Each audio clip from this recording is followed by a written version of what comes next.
খাজা মাইনুদ্দিন চিশতি রহমাতুল্লাহ আলাইহি তার জমানায় একবার এক হিন্দু পণ্ডিত মন্দিরে যে মূর্তির সামনে প্রতিদিন বালতিতে করে দুধ দিয়ে আসে, মূর্তির পায়ে দুধ ঢালে, মূর্তির পায়ে প্রতিদিন দুধ ঢেলে দিয়ে আসে। ওই পণ্ডিত মশাইয়ের মেয়ে একদিন ডেকে ডেকে বললেন, বাবা তুমি আমাদের খোদাকে প্রতিদিন দুধ খাওয়াও? বলে, না মা, আমাদের খোদা খেতে পারে না। বলে, তাহলে দুধ কি করো? বলে, দুধ নিয়ে আমাদের খোদার পায়ের মধ্যে ঢালি। ওই পণ্ডিতের কন্যা ডেকে ডেকে বলল, বাবা আগামী কালকে দুধ নিয়ে আমি যাব, আর আমি আমার খোদাকে দুধ খাওয়াইয়া তারপর আসব। পণ্ডিত বললেন, না মা, এই ভুল তুই কোনোদিন করিস না, কারণ আমাদের মূর্তি হলো পাথরের তৈরি, আর পাথরের তৈরি মূর্তি কোনোদিন খেতে পারে না। তারা জানে, যারা মূর্তির পূজা করে, যারা মূর্তি পূজারী, ওরা জানে যে মূর্তি কোনোদিন খেতে পারে না, তারপরও মূর্তির সামনে খাবারের অভাব নাই, ঠিক কিনা? কত ধরনের খাবার। ভাইরা আমার, বন্ধুরা আমার, এবার মূর্তির সামনে প্রতিদিন দুধ দেয়।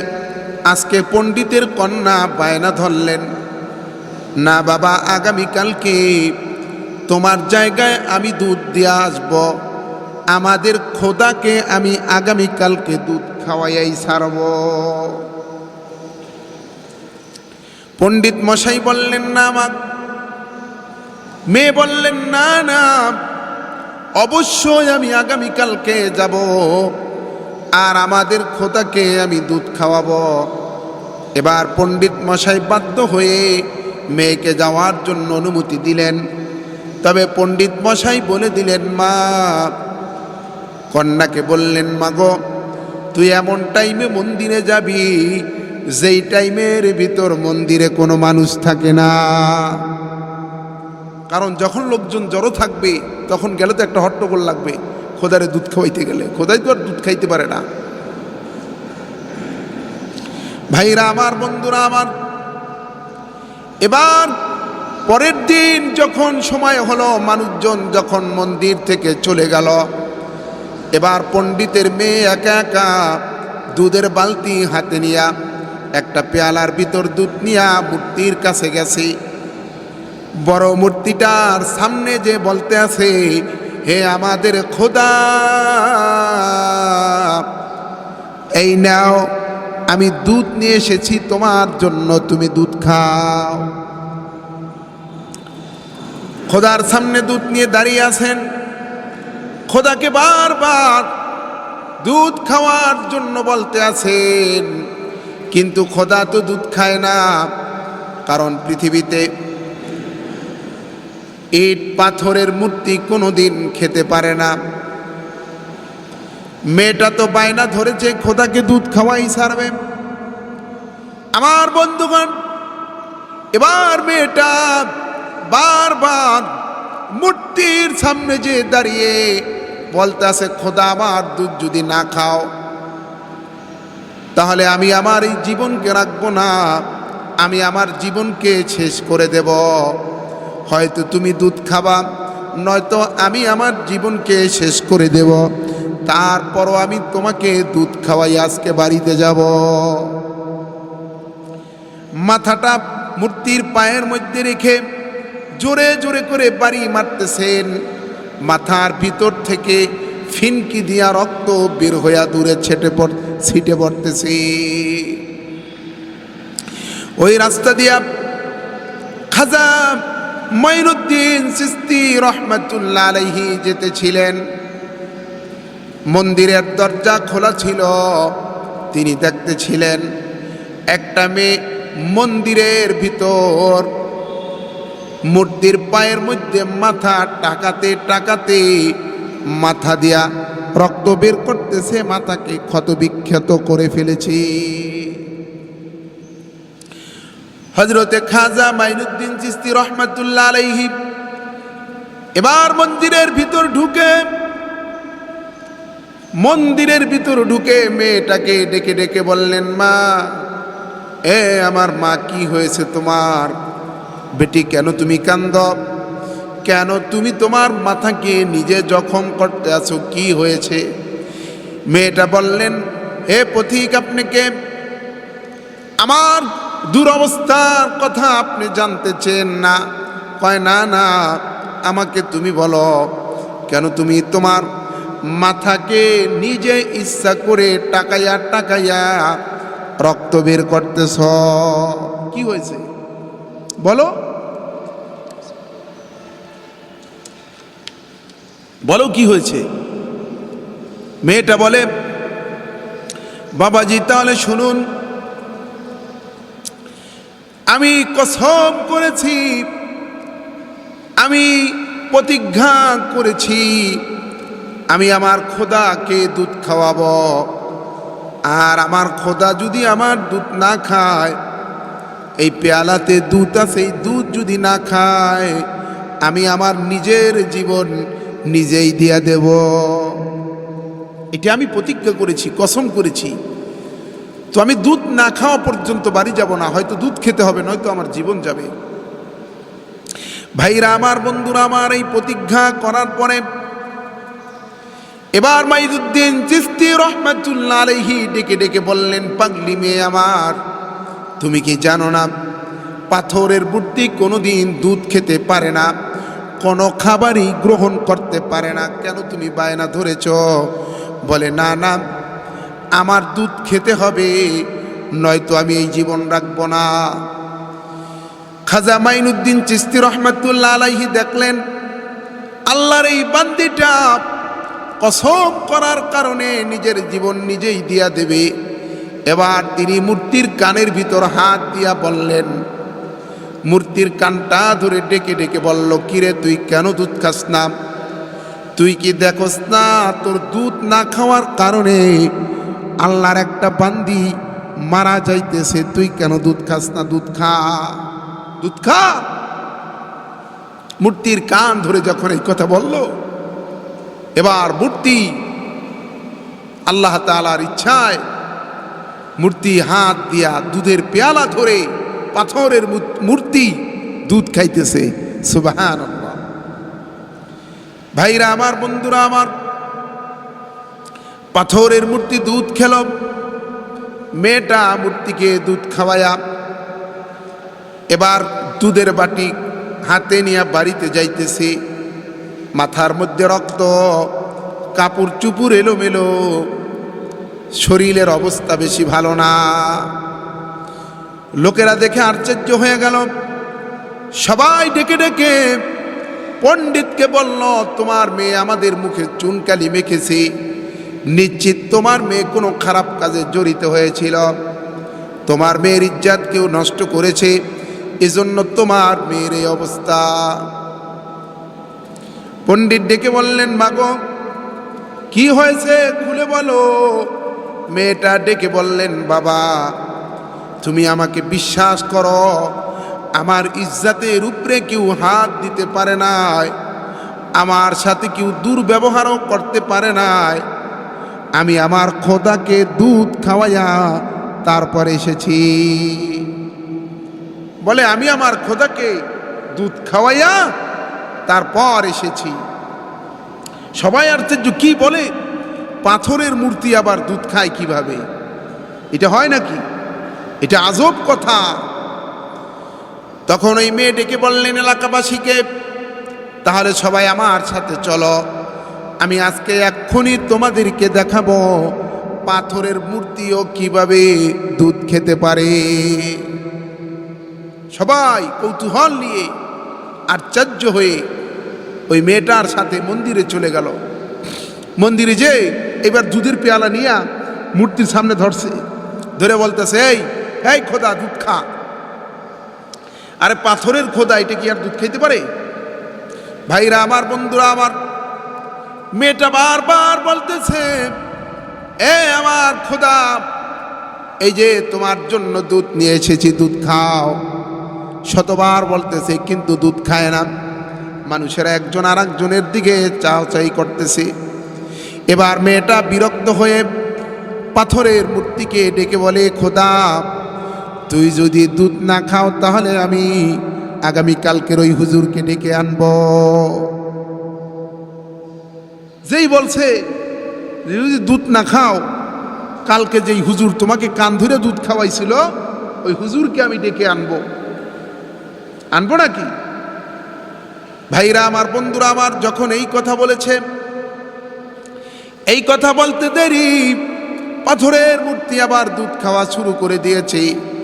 সমস্ত মানুষ, এলাকাবাসী আশ্চর্য হয়ে গেছে, এইটা কিভাবে সম্ভব? মানুষেরা এবার ডেকে ডেকে বলতে আছে, বেটি, কোথায় কোন হুজুর? কে কালকে আমাদের খোদাকে দুধ খাওয়াইছে? ওই হুজুরের পরিচয় কি? হুজুরের নামটা কি? হুজুরের কাছে আমাদেরকে নিয়ে চলো। মেয়েটা ডেকে বললেন, ওই হুজুরটাকে, ওই হুজুরের নাম কি তা আমি জানি না, তবে হুজুরটা এদিক দিয়া সামনে ওই দিকে গেছে, আসো তোমরা আমার সাথে। এবার তারা সবাই হুজুরকে খোঁজার জন্য রওনা হলেন, পুরো এলাকাবাসী সবাই। যেতে যেতে যে দেখেন আল্লাহর ওলি খাজা মাইনুদ্দিন চিশতি রহমাতুল্লাহ আলাইহি একটা গাছের নিচে আল্লাহর ইবাদতে ধ্যানমগ্ন আছে, সিজদায় পড়ে আছে। এবার হুজুরকে যে যখন ডাক দিলেন, হুজুর সিজদার থেকে মাথা উঠাইল। মেয়েটা ডেকে বললেন, আব্বা। এলাকাবাসীকে ডেকে বললেন, এই যে হুজুর, যেই হুজুর গতকালকে আমাদের খোদার কান ধরে খোদাকে দুধ খাওয়িয়েছে, এই হুজুরেই কালকে আমাদের খোদাকে দুধ খাওয়াইছেন। এবার এলাকাবাসী সবাই বলতেছে, কে আপনি? আপনার নাম কি? বলে, আমার নাম খাজা মাইনুদ্দিন চিশতি রহমাতুল্লাহ আলাইহি। এবার হিন্দু লোকেরা বলল, আপনি তো আমাদের খোদাকে যেইভাবে দুধ খাওয়াইছেন, আপনি মনে হয় জাদু জানেন। পাথরের মূর্তি তো কোনোদিন দুধ খেতে পারে না। হুজুর বললেন, না, আমি জাদু জানি না, এটা আল্লাহ তাআলার প্রদত্ত শক্তি। আল্লাহ তাআলা যাকে শক্তি দেয় সেই করতে পারেন। এবার হিন্দু মূর্তি পূজারীরা বলতেছে যে, আপনি তো আমাদের খোদাকে দুধ খাওয়ান নাই, আপনি আমাদের মাঝে মুহাম্মদুর রাসূলুল্লাহ সাল্লাল্লাহু আলাইহি সাল্লামের দ্বীনের দাওয়াত প্রচারের জন্য এসেছেন। তিনি যে সত্য নবী, আপনার ধর্ম যে সত্য, এটা প্রচার করার জন্য এসেছেন। আমরা এখনই সবাই আপনার হাতে হাত দিয়ে কালিমা পড়ে মুসলমান হয়ে গেলাম। সুবহানাল্লাহ। তাওরাত কিতাবে পয়গম্বর মুসা আলাইহিস সালামের নাম আছে 11 বার, আর আমার আপনার নবী বিশ্ব নবী রহমাতাল লিল আলামিন, তার নাম আছে 29 বার। কফিল আশ্চর্য হয়ে গেলেন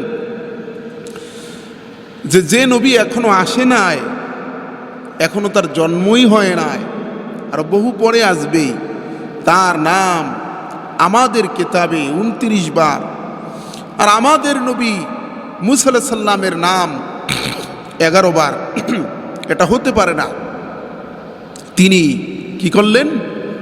সিদ্ধান্ত নিলেন,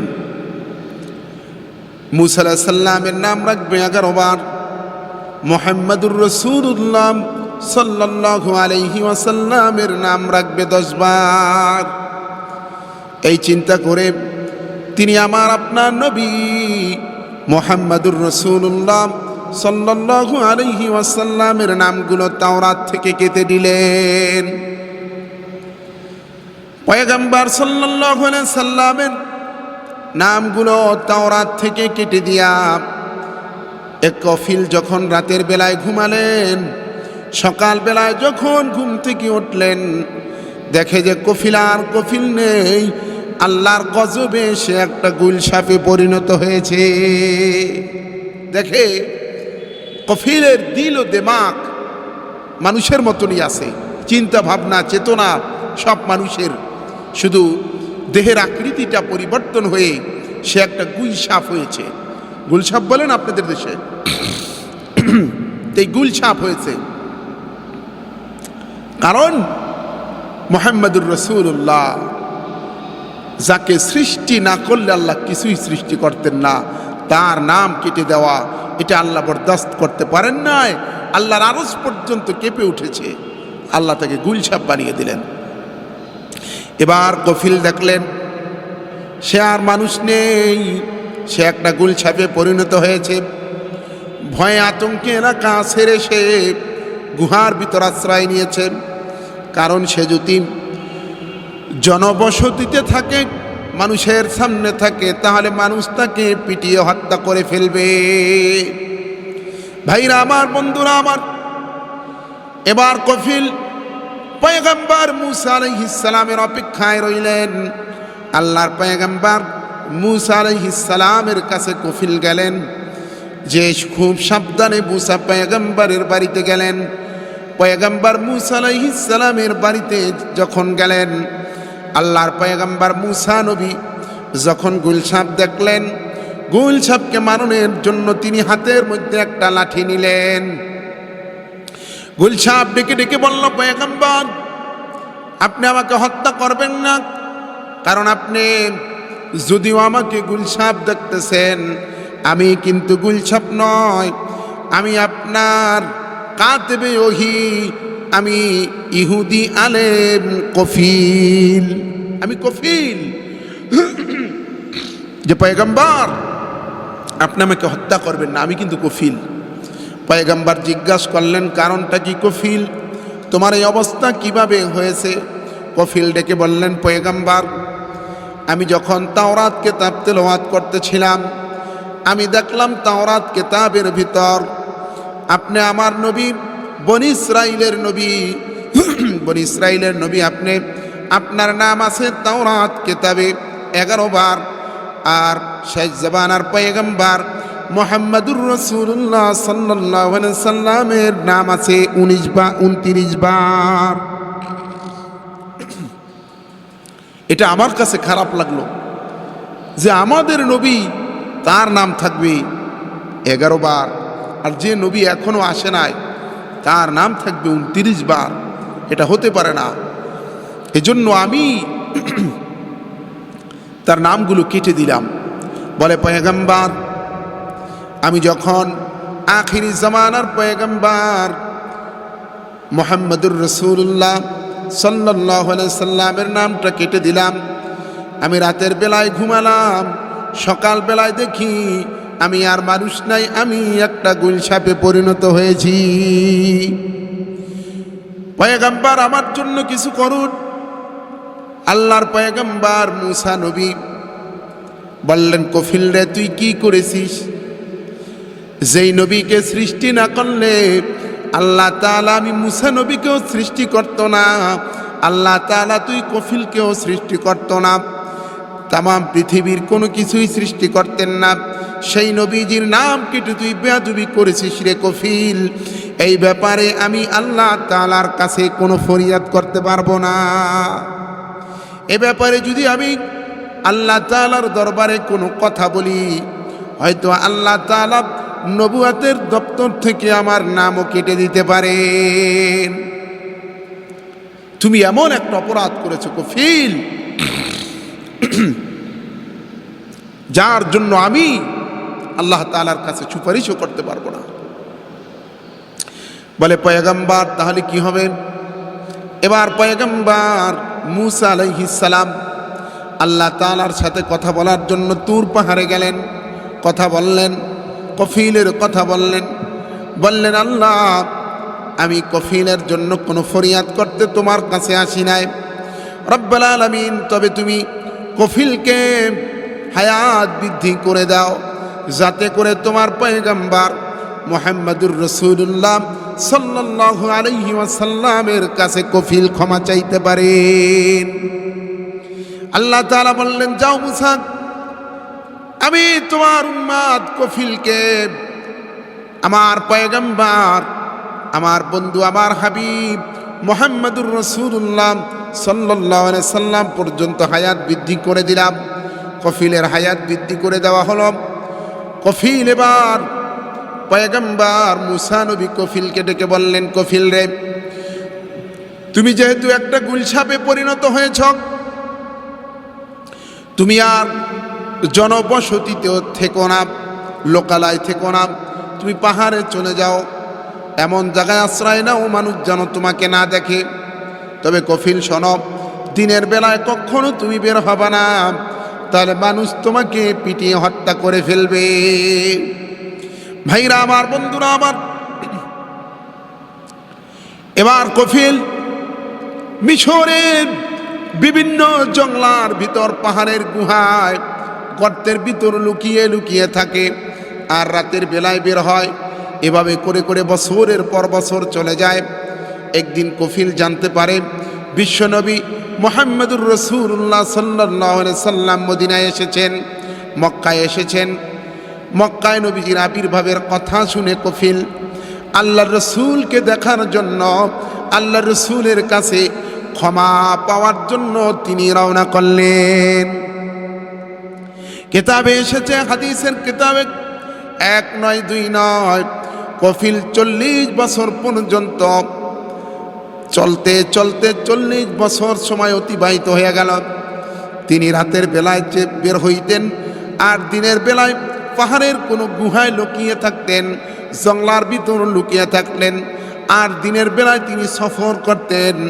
এইভাবে করে করে সেই মিশরের জমিন থেকে এই কফিল নামক গুলশাপটা 40 বছরে মক্কায় এসে পৌঁছায়। মক্কায় এসে কফিল ক্লান্ত হয়ে যায়। ক্লান্ত হওয়ার কারণে আবু জাহেলের বাড়ির সামনে কফিল ঘুমিয়ে রইলেন। কফিল তো আর জানেন এটা আবু জাহেলের বাড়ি। সকালবেলায় আবু জাহেল যখন ঘুম থেকে উঠল, তখন দেখে তার দরজার সামনে একটা গুলশাপ শুয়ে আছে। ভাইরা আমার, বন্ধুরা আমার, এবার আবু জাহেল যখন ঘর থেকে বের হইল, সকালবেলায় বের হইয়া দেখতে আছে তার দরজার সামনে একটা গুলশাপ শুয়ে আছে। আবু জাহেল একটা লাঠি নিল, গুলশাপটাকে হত্যা করল।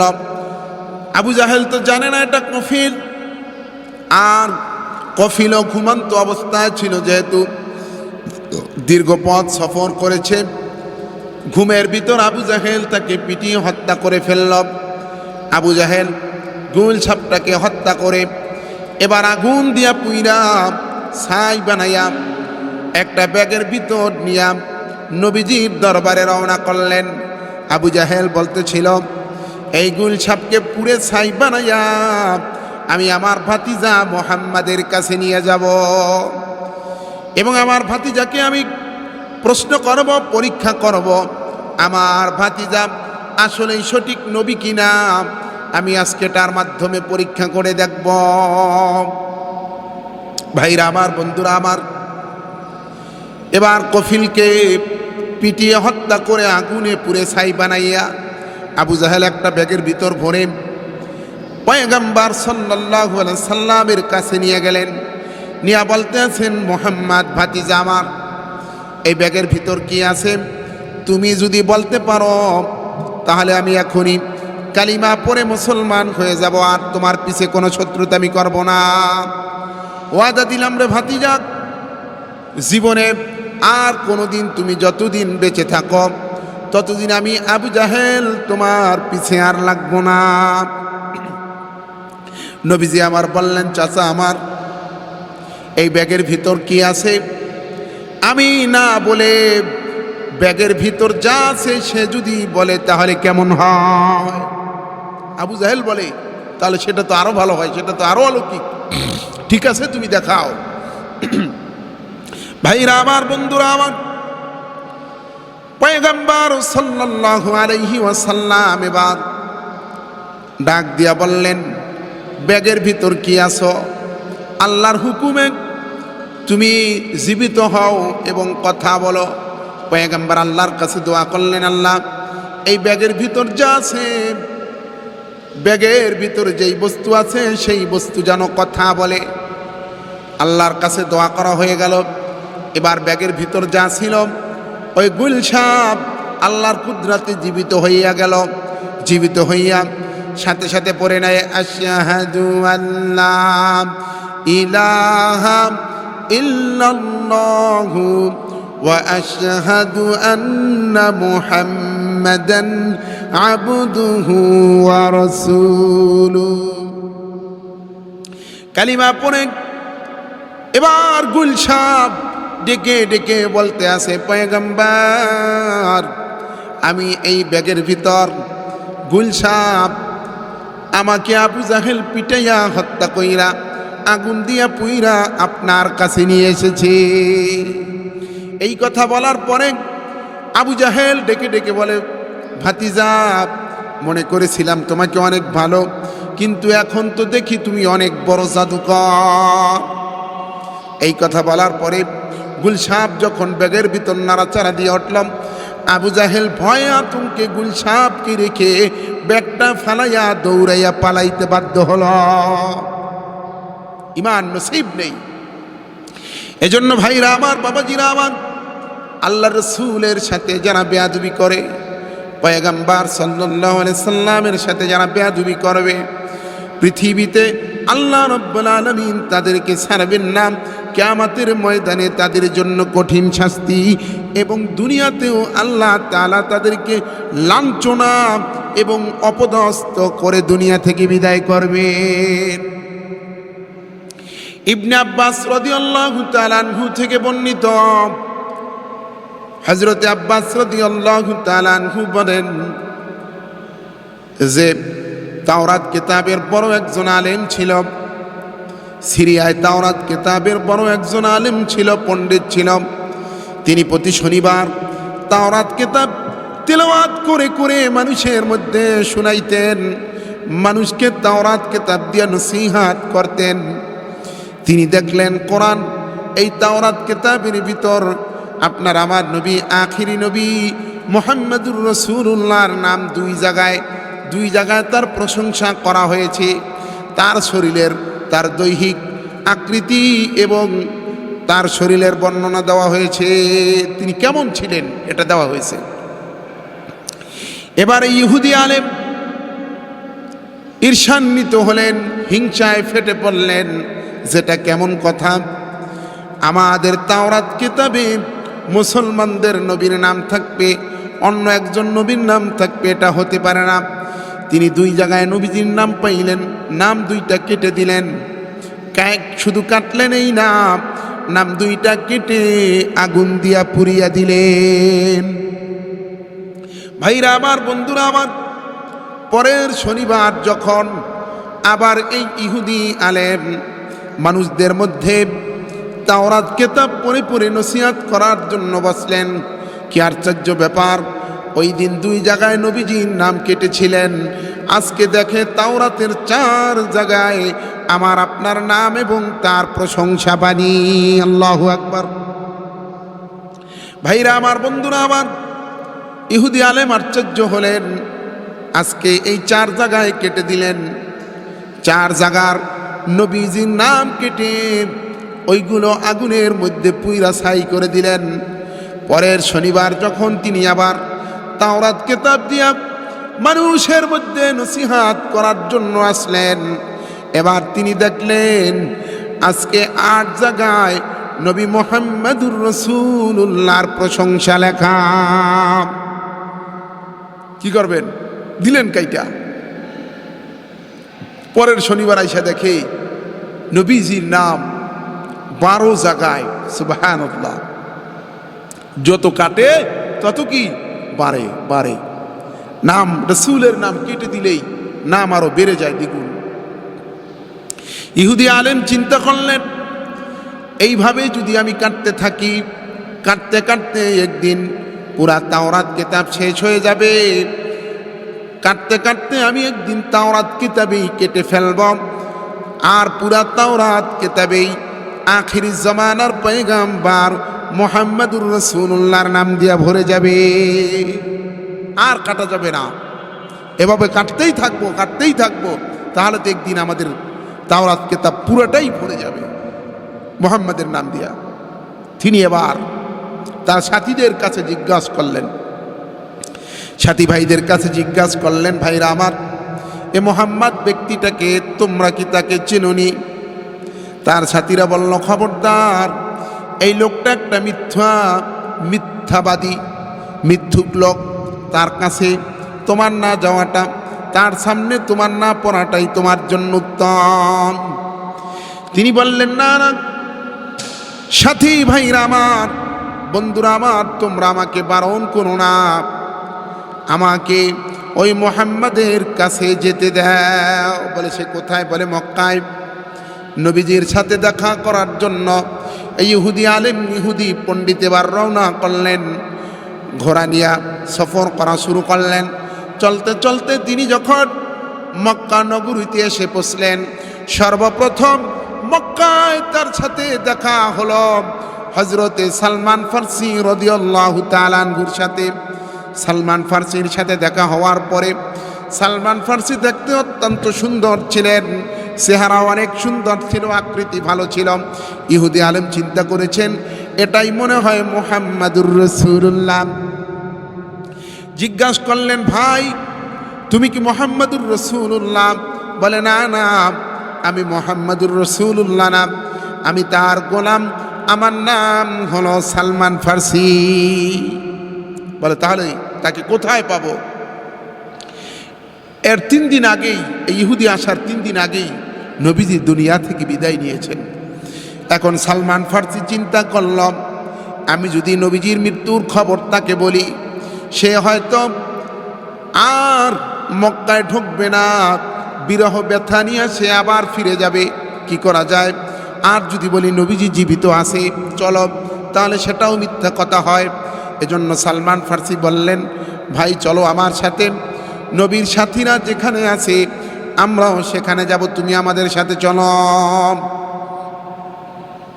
তো ইহুদি আলেমকে নিয়া সবাই মসজিদে নববীতে, মদিনার মসজিদে প্রবেশ করলেন। ইহুদি আলেম দেখলেন অনেক সাহাবাজমাইন বসে আছে। ইহুদি আলেম চিন্তা করলেন, এই সাহাবীদের ভিতরে, এত মানুষদের ভিতরে হয়তো মুহাম্মদ আছে। ইহুদি ডাক দিলেন, আসসালামু আলাইকুম ইয়া মুহাম্মদ। এই কথা বলার সাথে সাথে সমস্ত সাহাবীদের ভিতর আবার কান্নার রোল পড়ে গেল। 3 দিন আগে নবীজি মারা গিয়েছেন, প্রত্যেকের দিলের ভিতর বিরহ ব্যথা, প্রত্যেকের দিলটা আহত হয়ে গেছে, কলিজাটা খণ্ড দ্বিখণ্ডিত হয়ে গেছে রাসূলের বিরহে। সাহাবীরা বললেন, ভাই তুমি কে? নিশ্চয় তুমি কোনো বিদেশী লোক হবা। নবীজি 3 দিন আগে বিদায় নিয়েছে, এখন আবার নবীজির কথা বলে তুমি আমাদের কাটা ঘায়ে লবণ দিতেছ। কে তুমি? বলে, আমি অমুক ব্যক্তি। বলে, আমি নবীজির কাছে সাক্ষাতের জন্য এসেছিলাম।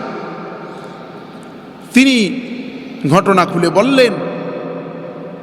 বললেন যেহেতু মুহাম্মদ সাল্লাল্লাহু আলাইহি সাল্লাম নেই, তাহলে মুহাম্মদ সাল্লাল্লাহু আলাইহি সাল্লামের পরিধানের কোনো বস্ত্র, কোনো জামা আমাকে এনে দাও, আমি একটু তার পরিধানের বস্ত্র থেকে ঘ্রাণ নেই, একটু বরকত নেই। ইহুদি আলেম ডেকে বললেন, এই মজলিসের ভিতর আলী কারনাম, হযরতে আলী দাঁড়িয়ে গেলেন। বললেন, ভাই আলী, আমি তোমার নাম তাওরাত কিতাবে পেয়েছি, তুমি একটু মুহাম্মাদুর রাসূলুল্লাহ সাল্লাল্লাহু আলাইহি সাল্লামের আকৃতির বর্ণনা দাও, তার দেহের গঠনের বর্ণনা দাও, আমি একটু শুনব। হযরতে আলী রাদিয়াল্লাহু তাআলা আনহু নবীজির অবয়ব কেমন ছিল, নবীজির আকৃতি কেমন ছিল, নবীজির চেহারা কেমন ছিল, নবীজির ভুরু কেমন ছিল, শরীর কেমন ছিল, পা কেমন ছিল, হাতের তালু কেমন ছিল, সবগুলো ইহুদির কাছে বর্ণনা করলেন। আর হযরতে আলী বললেন, সালমান তুমি যাও, ফাতিমার কাছ থেকে আল্লাহর নবীর পরিধানের জুব্বাটা নিয়ে আসো। হযরতে সালমান ফারসি ফাতেমা রাদিয়াল্লাহু তাআলা আনহুর বাড়িতে গিয়ে হযরতে ফাতেমা রাদিয়াল্লাহু তাআলা আনহার বাড়িতে গিয়ে ডাক দিলেন, ডেকে বললেন, হে নবীর অহংকারের পরিবার, হে নবুয়াতের পরিবার, আল্লাহ নবীর জুব্বা মোবারকটা আমার কাছে দিয়ে দেন। হযরতে ফাতেমা ঘর থেকে ডেকে বলল, কে গো? এই এতিমের দরজায় কে এসেছ? এই এতিমের কাছে কে এসেছ? কেন এসেছ? বলে ফাতেমা বলে, আমার বাবার জুব্বাটা কে গায়ে দেবে? বলে কেউ গায়ে দেবে না, আলী আমাকে পাঠিয়েছেন। আর পুরা ঘটনা খুলে বললেন। ফাতেমা রাদিয়াল্লাহু তাআলা আনহা নবীজির সেই এটা দিয়ে দিলেন, কিটা? জুব্বাটা দিয়ে দিলেন। ভাইরা আমার, বন্ধুরা আমার, হযরতে সালমান ফারসি রাদিয়াল্লাহু তাআলা আনহু জুব্বাটা নিয়ে হযরত আলীর কাছে দিলেন। আলী প্রথম জুব্বার থেকে নবীজির ঘ্রাণ নিলেন, সমস্ত সাহাবীদেরকে দিলেন। প্রত্যেকটা সাহাবী নাকের কাছে নিয়ে জুব্বার থেকে আল্লাহর নবীর ঘ্রাণ নিলেন। নেওয়ার পরে এবার ইহুদির হাতে দিলেন। ইহুদি আল্লাহর নবীর জুব্বাটা হাতে নিয়া জুব্বার থেকে রাসূলের ঘ্রাণ নিলেন। ঘ্রাণ নিয়া এবার রাসূলের রওজার সামনে দাঁড়ায়া ইহুদি আলেম বলতে আছে, আশহাদু আল্লা ইলাহা ইল্লাল্লাহু ওয়া আশহাদু আন্না মুহাম্মাদান আবদুহু ওয়া রাসূলুহু। ইহুদি আলেম সাক্ষ্য দিলেন, আল্লাহ, আমি আপনার উপর ঈমান আনলাম, আপনার একাত্মবাদের উপর ঈমান আনলাম। আমি সাক্ষ্য দিলাম আপনার নবী মুহাম্মদুর রাসূলুল্লাহ আপনার প্রেরিত রাসূল। আয় আল্লাহ তাআলা, আমি যে ইসলাম গ্রহণ করলাম, আমার ইসলাম যদি আপনার দরবারে কবুল হয়ে থাকে, আমার ঈমান যদি আপনার দরবারে গ্রান্টেড হয়ে থাকে, তাহলে আপনি আমাকে এখনই মৃত্যু দিয়ে দেন। সাথে সাথে মৃত্যু চলে আসলো। ইহুদি আলেম ডেকে বলেছিল যে, আল্লাহ, নবীজিকে যদি দেখতে পারবো না, তাহলে কেন আমার মা আমাকে জন্ম দিল? কেন আমার জন্ম হলো? কেনই বা আমি তাওরাত কিতাব পড়লাম? কেনই বা তাওরাতে মুহাম্মদ সাল্লাল্লাহু আলাইহি সাল্লামের গুনাহ বলি আমি পেলাম? যদি আমি তাওরাত কিতাব না পড়তাম, যদি আমি সৃষ্টি না হতাম, আমার মা যদি আমাকে জন্ম না দিত, তাহলেই ভালো হতো। জন্ম যেহেতু দিয়েছে, তাওরাত যেহেতু করেছি, তাহলে কেন আমি নবীজির দেখা পেলাম না? আল্লাহ, আপনি আমাকে নিয়ে নেন। তিনি সাথে সাথে মৃত্যুবরণ করল। আল্লাহ তাকে নিয়ে নিলেন। হযরতে আলী রাদিয়াল্লাহু তাআলা আনহু তাকে গোসল করাইয়া কাফন দাফন করে দিলেন। তো ভাইরা আমার, এজন্য এমন এক নবী আমি পেয়েছি, যে নবীর মুজিজা ছিল এটা, যে নবীর সাথে, নবীর নামের সাথেও যদি কেউ বেয়াদবি করত, আল্লাহ তাআলা তাকে ছাড় দিতেন না। কিয়ামত পর্যন্ত তার হাবিবের নামের সাথে, হাবিবের চরিত্র নিয়ে, আখলাক নিয়ে যদি কেউ বেয়াদবি করে, কথা বলে, আল্লাহ তাদেরকেও ছাড় দেবেন না। আল্লাহ তাআলা আমাদের সকলকে এই ঘটনা থেকে শিক্ষা গ্রহণ করার তৌফিক দান করুক। ওয়া মা আলাইনা ইল্লাল বালাগ।